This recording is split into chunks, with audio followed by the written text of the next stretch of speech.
Hello और welcome to another episode of पाकिस्तानमी। मेरा नाम उज़ैर यूनुस है और अगर आप वीडियो पे देख रहे हैं तो आपको नज़र आ रहे हैं अम्मार खान। पहले भी पॉडकास्ट पे आ चुके हैं, इंट्रोडक्शन की ज़रूरत नहीं। अम्मार ने पिछले कुछ हफ्तों में काफ़ी इंटरेस्टिंग आर्टिकल्स लिखे हैं। एक लिखा है अटलांटिक काउंसिल के लिए, जहां वो नॉन रेजिडेंट सीनियर फेलो हैं, मेरे साथ काम करते हैं। इंफ्रास्ट्रक्चर फाइनेंसिंग के ऊपर, इलेक्ट्रिसिटी टैरिफ्स के ऊपर भी एक इंटरेस्टिंग आर्टिकल द न्यूज़ में लिखा है। उन सारी चीज़ों के लिंक्स जो हैं वो डिस्क्रिप्शन में मौजूद हैं, आप ज़रूर पढ़ें। डिस्कशन में जाने से पहले एक चीज़ मैं जो है मीडिया पे काफ़ी चल रही थी, तो I want our audience to understand as well कि जी बातें होनी है 25 अरब सऊदी अरब से आ जाएंगे, 25 अरब यूएई से आ जाएंगे, दूध की नहरें बहने लगेंगी। डेटा ये हमें बताता है कि पाकिस्तान की पूरी तारीख में यूएन के मुताबिक, उसकी इन्वेस्टमेंट रिपोर्ट के मुताबिक तकरीबन 33 अरब डॉलर का टोटल स्टॉक है पाकिस्तान में एफडीआई का। तो ये कह देना कि किसी तरह ऑलमोस्ट 100 और more than 100% of that investment will flow into Pakistan in a few months time. It's a bit unrealistic. So बड़े numbers लोगों को बड़ा शेयर करने में मजा आता है, but I just wanted our audience to at least understand कि रियलिटी क्या है। तो ये तो मेरा इंट्रोडक्शन में रैंट था एक तरह से। अब बात करते हैं अम्मार से काफ़ी सारी चीज़ों पे, बट अम्मार शुरुआत करते हैं बिजली से। बिजली के बिल बड़े ज़्यादा आ रहे हैं। मैं लोगों से बात करता हूं तो कुछ लोग कहते हैं जी हमारा कैपेसिटी चार्ज का मसला बहुत ज़्यादा है। करप्ट लुटेरों ने जो है वो 90 से लेके आज तक जो है महंगे बिजली के कारखाने लगाए ताकि उनको किकबैक्स मिलें, इसलिए बिजली महंगी है। कोई कहता है कि पेशावर में चोरी बहुत ज़्यादा होती है, इस वजह से बिजली महंगी है। कोई फवाद चौधरी साहब कहते हैं सिर्फ पंजाब बिल देता है इसलिए बिजली महंगी है। आप एनर्जी इकोनॉमिस्ट हैं, इन चीज़ों को बड़ी अच्छी तरह से जानते हैं, सेक्टर में काम भी करते हैं। Just break it down for the audience, क्यों बिजली इतनी महंगी है और बिजली के बिल इतने ऊपर क्यों गए हैं? देखिए, बिजली इसलिए महंगी है क्योंकि नालायकी है। I mean there is no other reason, कोई और वजह है ही नहीं। नालायकी के अलावा इसका और कोई जो है वो वजह नहीं है। अब इसको ब्रेक डाउन इसका देख लेते हैं ना। हमारे घर पे जो बिजली का यूनिट आता है तकरीबन 52 से 54 रुपए आता है, और ये और एक्चुअली बढ़ जाएगा। घर पे जो आप बिजली कंज्यूम करते हो वो 54 रुपए आता है। ठीक है, सबसे पहली चीज ये है कि जो लोग बिजली की कीमत डिसाइड करते हैं वो लोग अपने बिल खुद नहीं देते हैं, तो उनको पता ही नहीं है कि एक्चुअल बिल क्या होता है।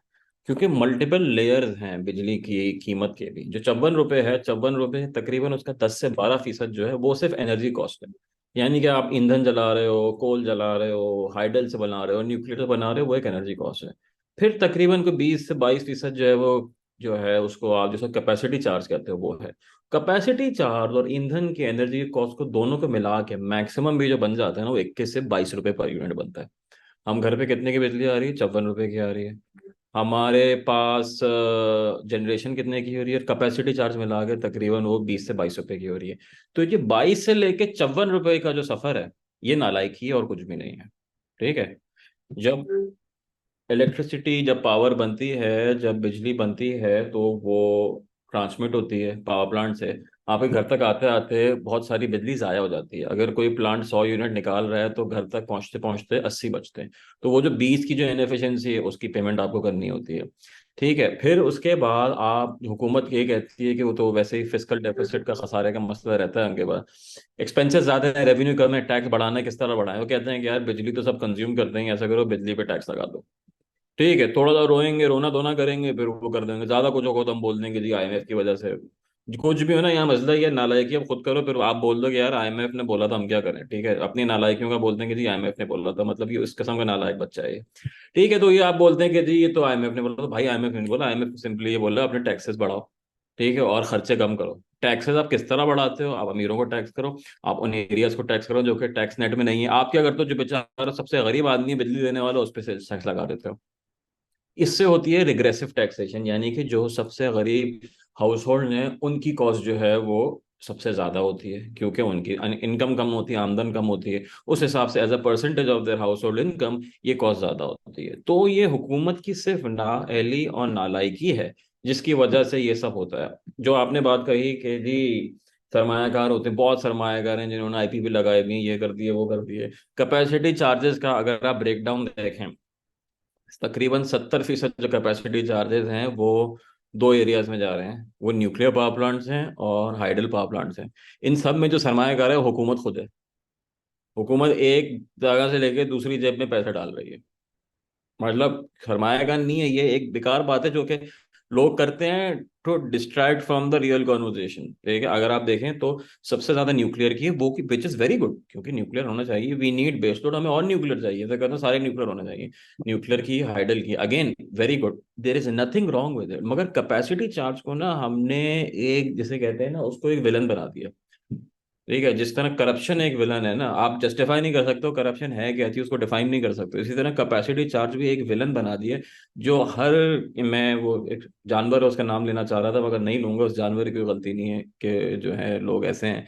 ठीक है, मगर हर जो है नालायक आदमी जो है, जिसने शायद 10वीं जमात ही पास नहीं करी होती, वो कहता है कि जी कैपेसिटी चार्जेस का मसला है। और भाई उसको कैपेसिटी हमने एक तरह से चार्जेस। जिन बना दिया। अच्छा, इस पे मैं इंटरप्ट आपको करता हूँ एक, क्योंकि पहले भी अगर जो पुराने हमारे लिसनर्स हैं उनको याद है आपकी पॉडकास्ट, मुझे अभी तक याद है आपके ट्विटर पे पिन हुई हुई है वो अभी तक, क्योंकि वो पिन, हाँ मैंने, हमारी एक मजाक हुई थी कि वो पिन कैसे करते हैं और हटाते कैसे हैं ट्विटर पे।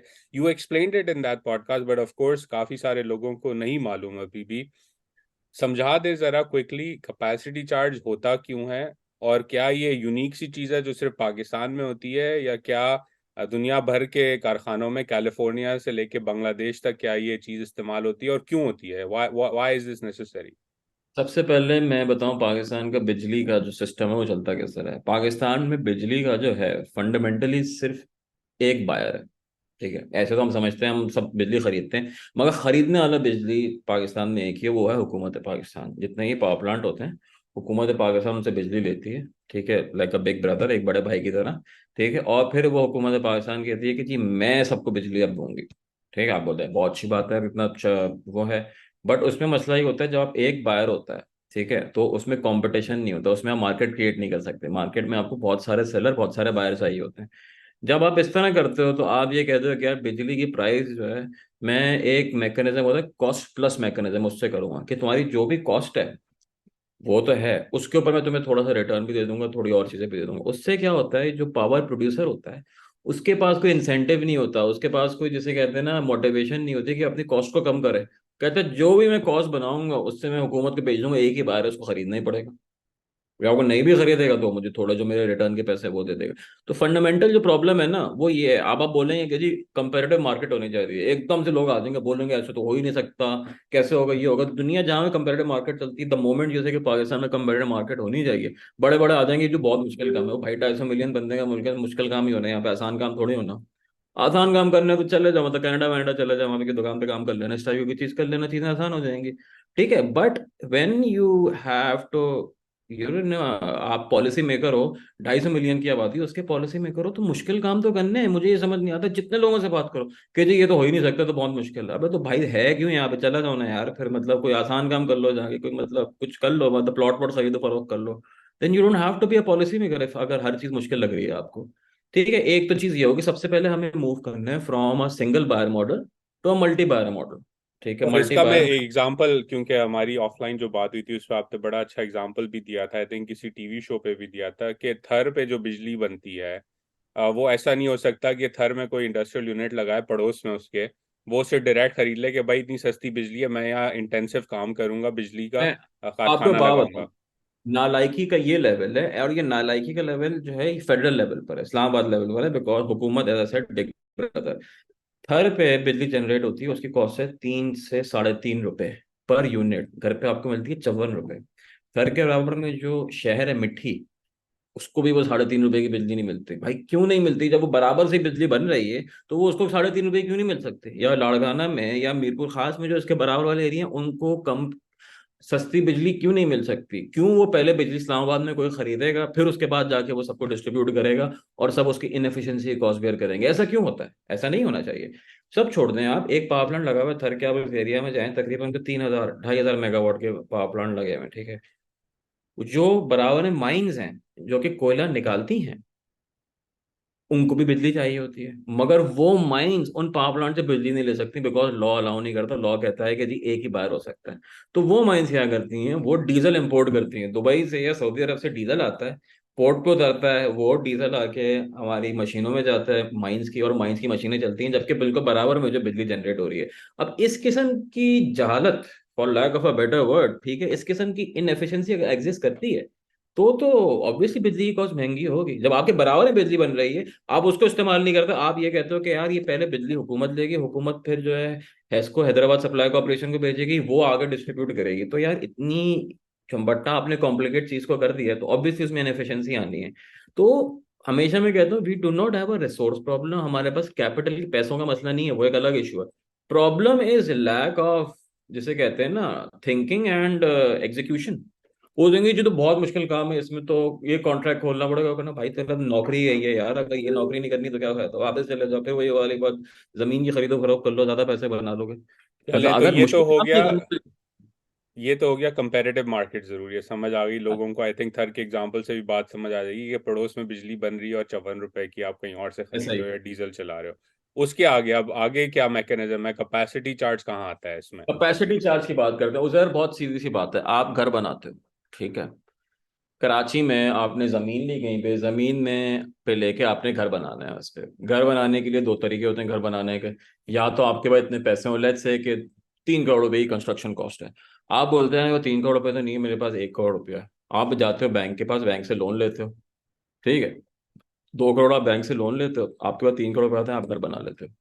या आपने कुछ गलत किया इसमें, नहीं करा, फिर आप ये कहते हो कि अगले 20 साल तक वो बैंक लोन में थोड़ा थोड़ा उतारता रहूंगा। फायदा इससे क्या होगा, मेरी अपनी अपना एक घर हो जाएगा, जो मैं पहले रेंट दे रहा था वो खत्म हो जाएगा, और मेरे पास एक रहने की जगह बन जाएगी, ठीक है।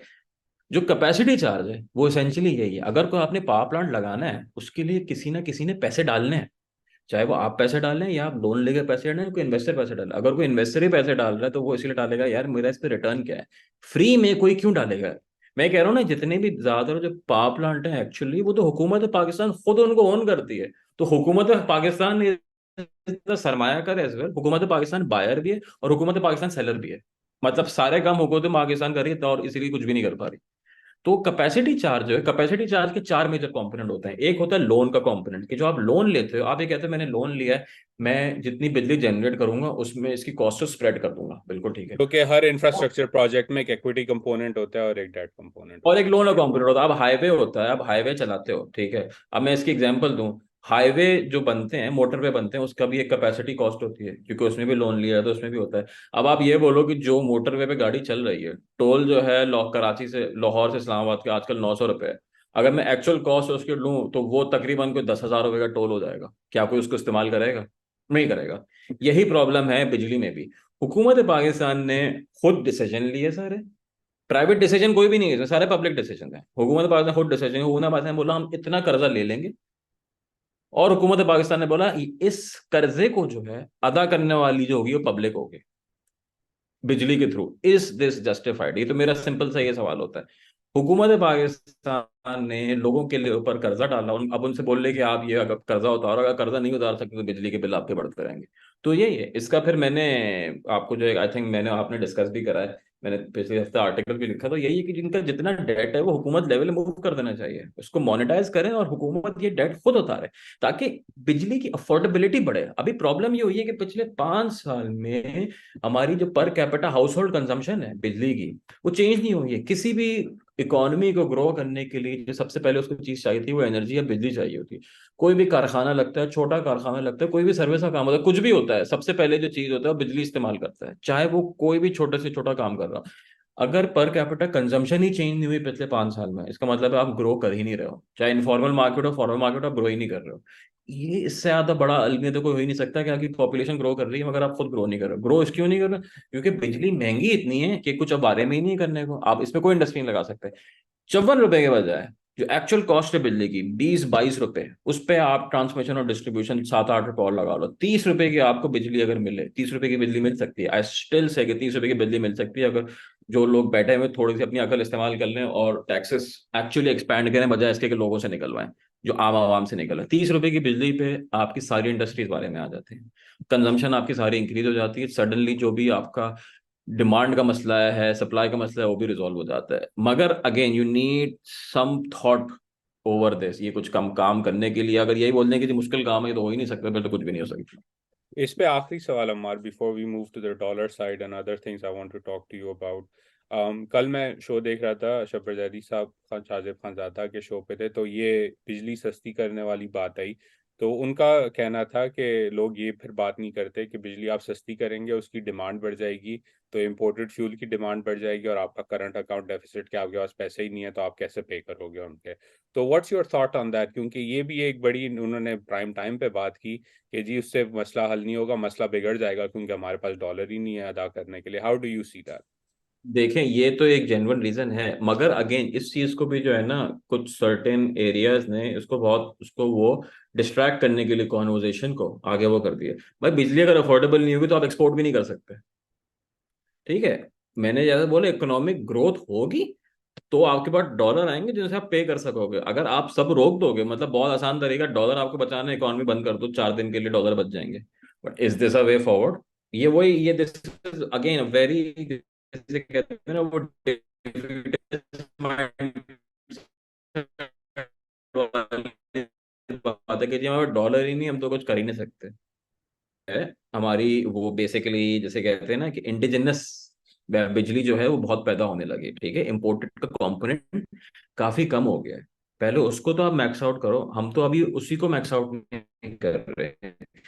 फिर जो हमारे इम्पोर्टेड पावर प्लांट है, इट इज एंटायरली पॉसिबल कि 18 महीने में आप इम्पोर्टेड को लोकल कोल पे कन्वर्ट कर सकते हो।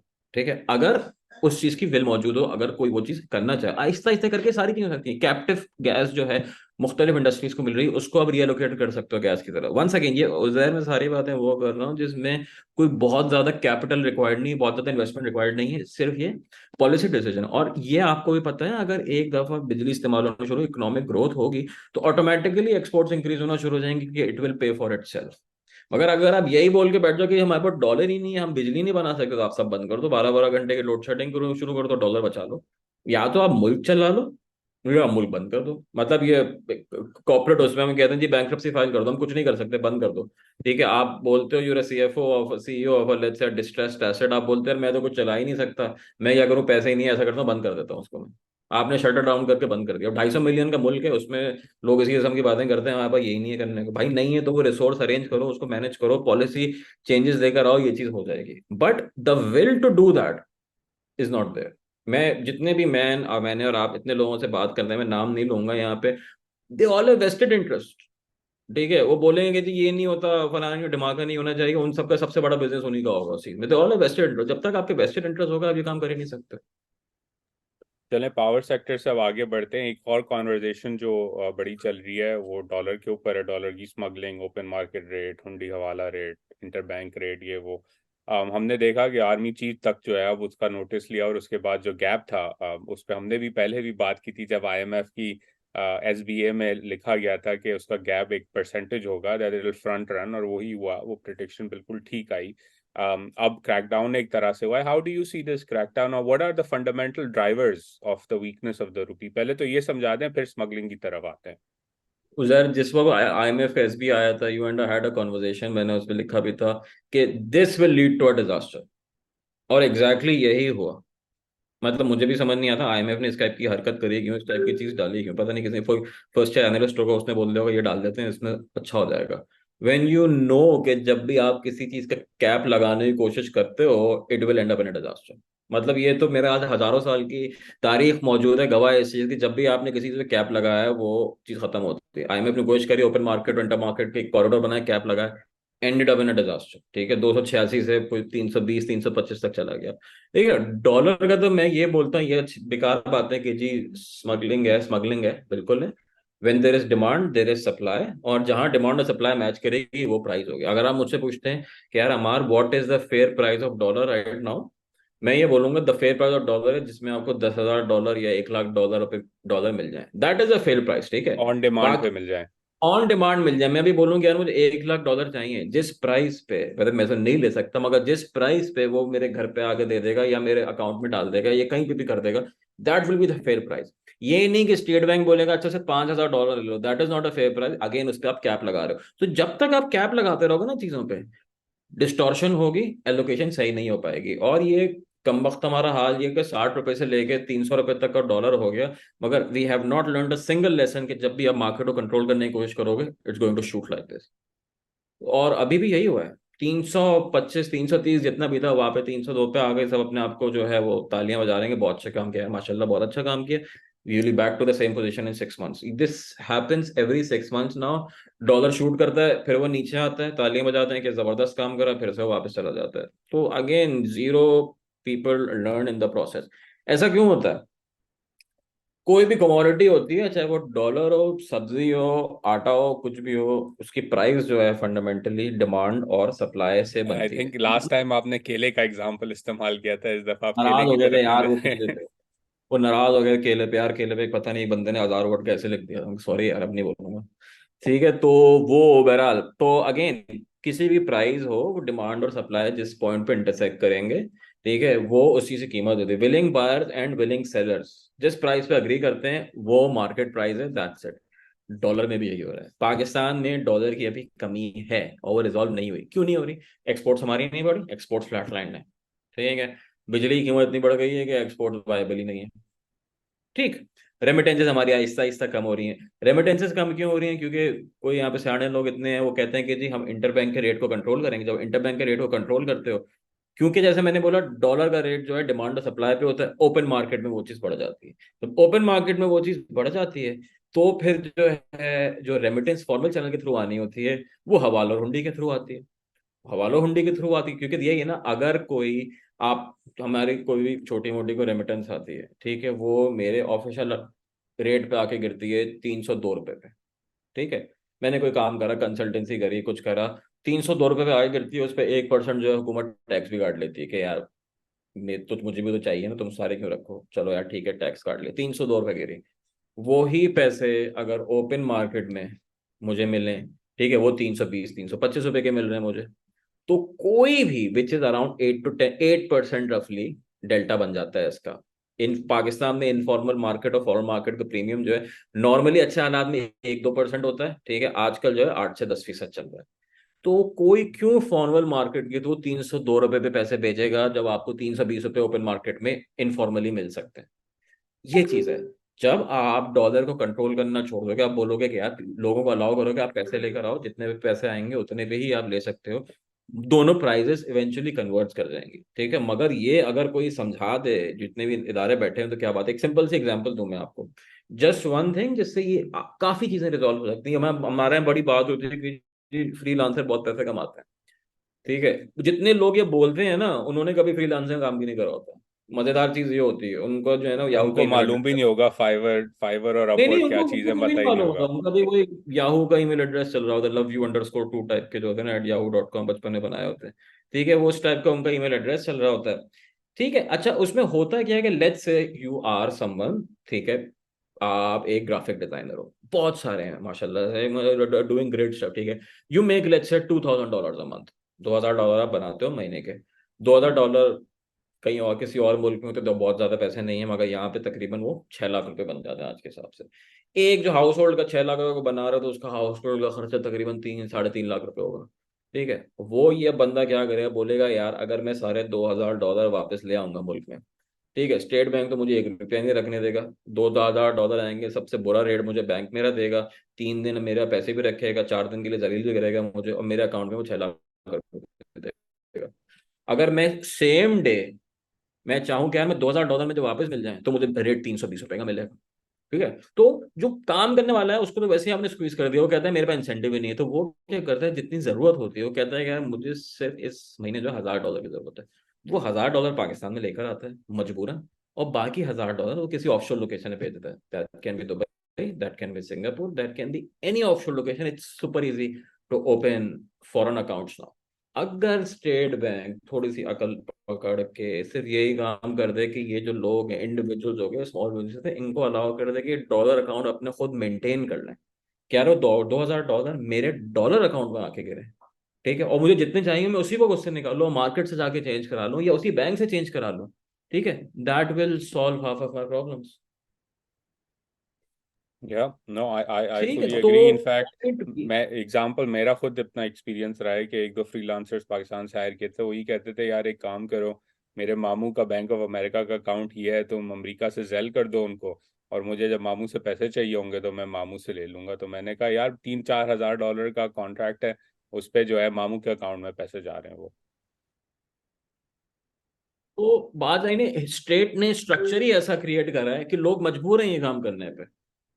अगर स्टेट इंसेंटिवाइज करेगा यार, you bring more dollars in and you can keep your dollar जहां पे रखने हैं, तो फिर वो हो जाएगा, ज्यादा ड्रामे करने की जरूरत भी नहीं है। अभी एडीबी से जो है वो 6% पे हमने $300 मिलियन का लोन लिया। दिस, ये जो पैसे हैं ये फ्री में आ जाएंगे। Literally just have to create an enabling environment. ये कुछ लोग कहते हैं कि जी अगर ये पैसे लोग अपने डॉलर अकाउंट में रखेंगे तो स्टेट डॉलर का इस्तेमाल करेगी। Why does the state have monopoly over dollars? ठीक है, अगर आपका माइंडसेट ही यही है, जिससे someone who was a regulator ने बोला कि जी अगर हम सबको अलाउ करते हैं डॉलर में अपने पैसे रखना तो स्टेट क्या करेगी फिर? तो क्या स्टेट का मतलब राज थोड़ी, होंडा राज थोड़ी है कि जो है वो किसी और के पैसा अपने पास रखो। This is why people don't bring money in the country. वो पैसे से बाहर ही रखते हैं, बिकॉज आपने एनवायरमेंट ऐसी बना दी कि जी ये आपका कैपिटल नहीं है, ये मेरा कैपिटल है। अभी भी जो है जो foreign currency account state still utilises them through various swap. ये आपको पता है, स्वैप अरेंजमेंट के थ्रू वो ये काम करते हैं। तो ये आगे भी हो सकता है, but then again the mindset, जैसे कहते हैं ना, there will other be growth mindset या defeatist mindset. We have a defeatist mindset कि हम ये कर देंगे तो इसमें लोगों का फायदा हो जाएगा। अगर लोगों का फायदा होगा तो इससे स्टेट का नुकसान होगा। ये जो है ना, इट्स वेरी बायपोलर किस्म का वो है, अगर लोगों का फायदा है तो स्टेट का नुकसान है, तो हम यही काम करेंगे जिससे स्टेट का फायदा हो, लोगों का नुकसान हो। But what people don't understand is the state exists because of the people. अगर लोगों का फायदा नहीं होगा तो eventually state का भी फायदा कभी नहीं होगा। ये अगर कैलकुलस, वो I think you always said this, कि the contract of state and the citizens, वो चीज जो है ना, that is slowly and steadily spreading apart, because the trust in state and its institutions, even if it's something one like the central bank, I would say at an all time low at this point. Yeah, which brings us to our last topic. आपने state bank, it's a great segue. 2 साल पहले या तकरीबन, अब तो 2.5 साल होने को आ गए, हम दोनों की कॉन्वर्जेशन स्टार्ट हुई थी joking about the medium term inflation outlook of the central bank. और हम कह रहे थे कि अजीब 5-7% का कॉरिडोर रखा हुआ है, हो तो नहीं रहा, हर को दफा कहते हैं थोड़े टाइम बाद हो जाएगा। अब तो एविडेंस भी आने लग गया है कि जो मनी सप्लाई की ग्रोथ है, जो ग्रोथ इन डिपॉजिट्स हैं, डोमेस्टिक एसेट्स, खुर्रम हुसैन ने भी इस पे पॉडकास्ट पे बात की, मैंने भी उसका फिर डेटा देखा, तो इट्स वेरी एविडेंट कि आपके डोमेस्टिक एसेट्स बढ़ते जा रहे हैं, फॉरेन एसेट्स फ्लैट लाइन है या नेगेटिव में जाते रहे हैं, और डॉलर ऊपर नीचे होता रहा है। एक कॉन्वर्जेशन जो अब चल पड़ी है, कल भी अगैन खानजादा के शो पे उस पर डिबेट हुआ, डीमोनेटाइजेशन, जो कि I think you were one of the first people in Pakistan to start arguing for it on social media कि डीमोनेटाइज करो और उसका जो है डिपॉजिट्स लाओ उसके, और फिर उससे काफ़ी सारी चीज़ें चेंज होंगी। तो पहले तो एक्सप्लेन करें डीमोनेटाइजेशन होता क्या है, and what's your thinking around के इससे होगा क्या और क्या प्रोसेस होना चाहिए इसका। यार it's simple, it's super simple eight this point. उसमें अभी करना ये है कि अभी प्रॉब्लम क्या है, money supply is a problem. ठीक है, मनी सप्लाई जो है उससे इंक्रीज होती है। मनी सप्लाई से क्या होता है, जब मनी सप्लाई इंक्रीज होती है यानी कि more people have cash in their hands. ठीक है, जब man more people have cash in their hands, this means कि there is more demand in the economy. Supply आपकी बढ़ नहीं रही है किसी भी चीज की। ठीक है, तो उससे क्या होता है, इन्फ्लेशन होता है। एग्जैक्टली यही वाला मनी सप्लाई में है ये। तो over the last many years what has happened is कि we printed money in trillions। अभी as we speak currency in circulation that exists तकरीबन not trillion है, 9 trillion rupees is currency in circulation which is trying to find a home। कि यार वो कहीं पे तो जाए। ठीक है, या तो प्लॉट में चली जाती है, ठीक है, या जो है वो उससे जो है आटे की बोरियां ले लेते हैं लोग, या शक्ल ले लेते हैं, या कि स्मगलिंग वगैरह मुख्तलिफ चीज़ों में इस्तेमाल हो जाएगी। ठीक है, वो cash is finding it's way home. मगर वो कैश जो है प्रोडक्टिव यूज में नहीं लग रहा, बिकॉज प्रोडक्टिव यूज के लिए आपके फॉर्मल कैपिटल होना चाहिए। So one way to bring the money supply down, to bring the currency in circulation down, to be specific, currency in circulation down and use that capital for productive purposes, demonetization is one tool। ठीक है, अब उसमें लोग कहते हैं कि जी तो हो ही नहीं सकता, तबाही हो जाएगी, बर्बादी हो जाएगी, रोड पे लोग आ जाएंगे। तो वैसे ही रोड पे कौन सा कोई और कोई बड़ा होकर नेक काम कर रहे हैं यहाँ पे। ठीक है, I mean things have gotten bad from worse और बैड टू वर्स, और this is literally I would say the only way out to give a some kind of a monetary shock to the economy। ठीक है, more of a positive shock। ये किस तरह काम करेगा, you have the first thing you have to do is सबको बोलना है कि जी everyone needs to have a bank account. ठीक है, this should be mandated by the state. जिसका शनाख्ती कार्ड है उसका बैंक अकाउंट होना चाहिए। ठीक है, वो कोई भी अपना शनाख्ती कार्ड लेके किसी बैंक में जाए, bank should open it's account. अगर बैंक उसका अकाउंट नहीं खोलेगा तो bank should be penalised 5 lakh रुपए। बैंक अच्छे भी उसका अकाउंट खोलेंगे। ठीक है, यहाँ पे आप चले जाएं, यू गो राइट नाउ, आप ऐसे ही मुंह उठा के चले जाओ किसी बैंक में, बोलो अकाउंट खोलना है, कुफर हो जाएगा, वो कभी अकाउंट नहीं खोलेंगे, बोलेंगे क्यों खोलना है, कौन हो, क्या करते हो, लेकर आओ। अगर आप गलती से औरत हैं तो फिर मतलब बिल्कुल भी नहीं खोलेंगे, बोलेंगे जी अपने खावन की सैलरी लेकर आप, खावन क्या करते हैं भाई, वो औरत है, खातून है पूरी, वो सब कुछ है, उनसे अकाउंट खोल दो, नहीं वो खावन क्या करते हैं आपके, आपके अब्बू क्या करते हैं, उनके अब्बू से क्या ताल्लुक है, ठीक है, मतलब इंडिपेंडेंट तो कंसिडर करते ही नहीं है कि इंसान जिंदा रह भी सकता है बगैर खावंद छोड़ के, ठीक है, तो उसमें जो है फिर bank should open the account, सबसे पहले सबके अकाउंट खोलेंगे, यहाँ ऑप्शन होगा अकाउंट खोलने का, ऑलरेडी ये चीज जारी है, हुई भी है with the mobile wallets and everything, और पाकिस्तान में पेनिट्रेशन जो है इस चीज की बहुत ज्यादा है, मगर these accounts need to be expanded once again. The state and its institution should stop acting like big brothers and actually try to develop the market rather than control the market. अभी हम क्या करते हैं, the regulations they to control people rather than enable people. State Bank of Pakistan does exactly the same thing. It tries to control rather than enable people. ठीक है जी, तो ये हो गया। देन यू जैसे कि यार 5,000 रुपए का नोट है, 2 हफ्ते में ये चीज खत्म हो जाएगी, जिसके बाद बहुत ज्यादा होंगे परेशान होगा, जिसके बाद कम होंगे वो अपने बैंक में जाकर डिपॉजिट करा देगा। Obviously there will be glitches, there will be issues, but that needs to be D risk.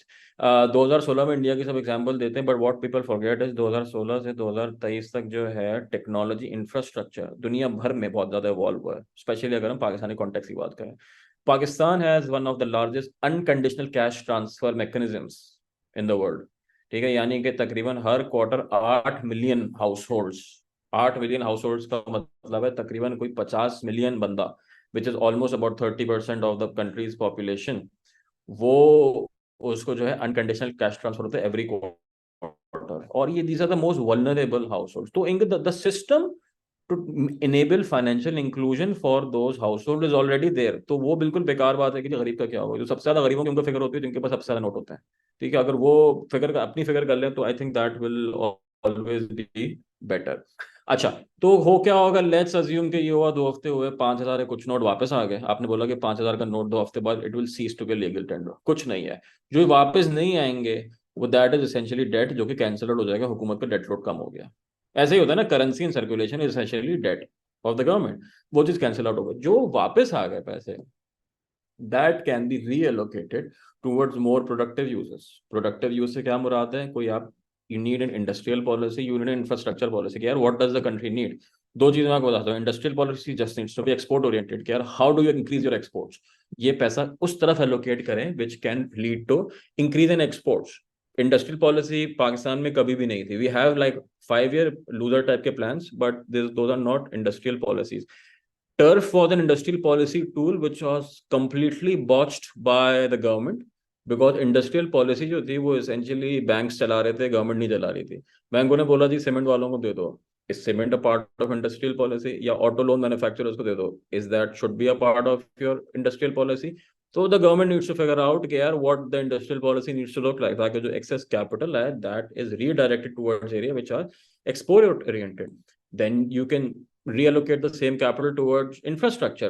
मैं हमेशा कहता हूँ कि पाकिस्तान में जो सबसे ज्यादा एनर्जी की रिक्वायरमेंट है वो तेल की होती है, कुछ भी हो जाए हम 12 से 15 अरब डॉलर का तेल हर साल इंपोर्ट करते हैं, क्यों करते हैं, उसमें से तकरीबन 30 से 35% तेल जो है उससे मोटरसाइकिल में इस्तेमाल होता है, ठीक है, पेट्रोल में इस्तेमाल होता है। ये सारी चीज जो है through effective public transit infrastructure आप चीज इसको खत्म कर सकते हैं। अगर आप पब्लिक ट्रांजिट इंफ्रास्ट्रक्चर हर एरिया में हर शहर में मौजूद होंगे तो ऑटोमेटिकली आपका फ्यूल यूजेज जो है वो कम हो जाएगा, और ये स्टेट ने खुद भी नहीं करना, आपने पब्लिक प्राइवेट इंफ्रास्ट्रक्चर को करना है, government does really good stuff public private infrastructure पे, तो बाकी सारे एरियाज में क्यों नहीं हो सकता, बाकी सारे एरियाज में ये चीज एक्सेलरेट क्यों नहीं हो सकती। फिर उसके बाद ये चीज आ जाती है इंफ्रास्ट्रक्चर में इन्वेस्ट कर सकते हो, अब infrastructure can be anything, infrastructure can be hospitals, infrastructure can be roads, bridges. There is sufficient in excess capital available which can then be reallocated towards different areas. और एक और जो इसका फायदा होगा, because there will be less cash transactions, there will be more data available, ठीक है, more digitized transaction which can then be taxed. But then again, also depends whether the willingness to tax is there or not. If the willingness is not there to follow up demonetization with a full-fledged industrial and digitization roadmap, तो फिर वो चीज useless है. So you need to follow it up with a proper industrialization, industrial policy and infrastructure policy as well as aligning everything digitally, without which this may end up as a failure. Yeah, I think, or uspe again, the link to your longer piece is in the description on infrastructure bonds and how they can be financed in Pakistan by the private sector as well. And again, उसपे real estate का एक component है, आपने उसको disincentivize करना है to allocate capital towards more productive uses, etc. And again, बिजली की हमने बात कर ली, आप competitive pricing करेंगे तो बिजली सस्ती होगी, it'll incentivize more people to enter the industry, etc. आखिरी जाने से पहले हमारा सवाल, again that's a road map right that you sort of laid out कि एक चीजें हो सकती हैं, it's about willingness and that's what I constantly remind people as well कि it's not just about corruption, it's not just about के लूट मची हुई है, इट्स अबाउट बेसिक चीजें जो मार्केट के फंक्शंस है वो फंक्शंस होने ही नहीं दिए जाते, जिसकी वजह से ये मसला होता है. लेकिन अगेन कुछ चीज़ों में चीज़ें बहुत अच्छी हैं. आपने एक ट्विटर थ्रेड भी लिखा recently, you went to the NICVD, and I want you to share closing with the audience what that experience was like, क्योंकि again हम काफ़ी सारी चीज़ों पे criticize करते हैं, but we should give credit where credit is due. So if you are okay sharing a couple of minutes of your experience going in that institution and what that was like.